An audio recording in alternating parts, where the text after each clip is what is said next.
All or nothing thinking is so common in trauma and dissociation that it's worth spending some time on. But first, what is it and where did it come from? Also called black and white thinking, this pattern only sees extremes. Someone is either entirely good or entirely bad.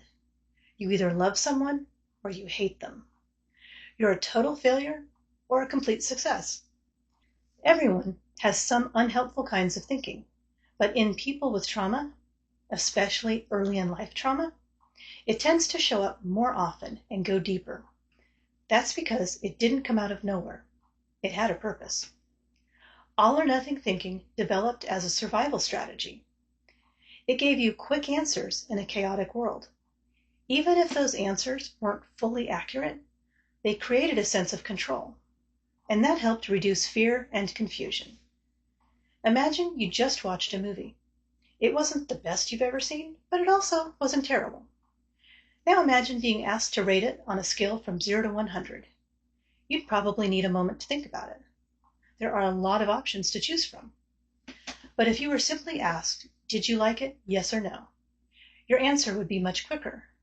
Fewer choices make decisions easier and faster, even if they don't capture the full picture. Now let's take that same idea and apply it to something much more serious. Imagine being in a home where every small choice feels dangerous. All or nothing thinking was never just about simplifying decisions. It was about staying safe when there wasn't time to think it through.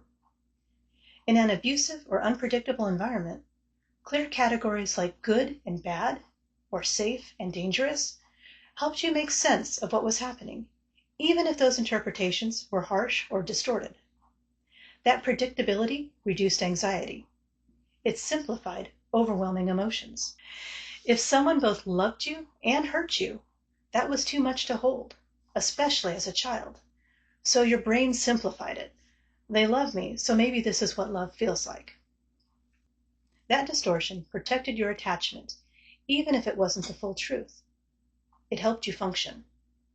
In DID, this shows up clearly across parts.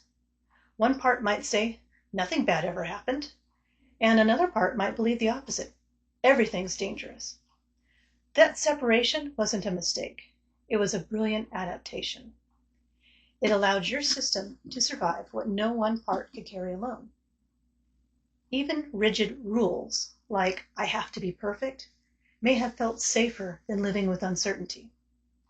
This kind of thinking protected you, but it might be holding you back now.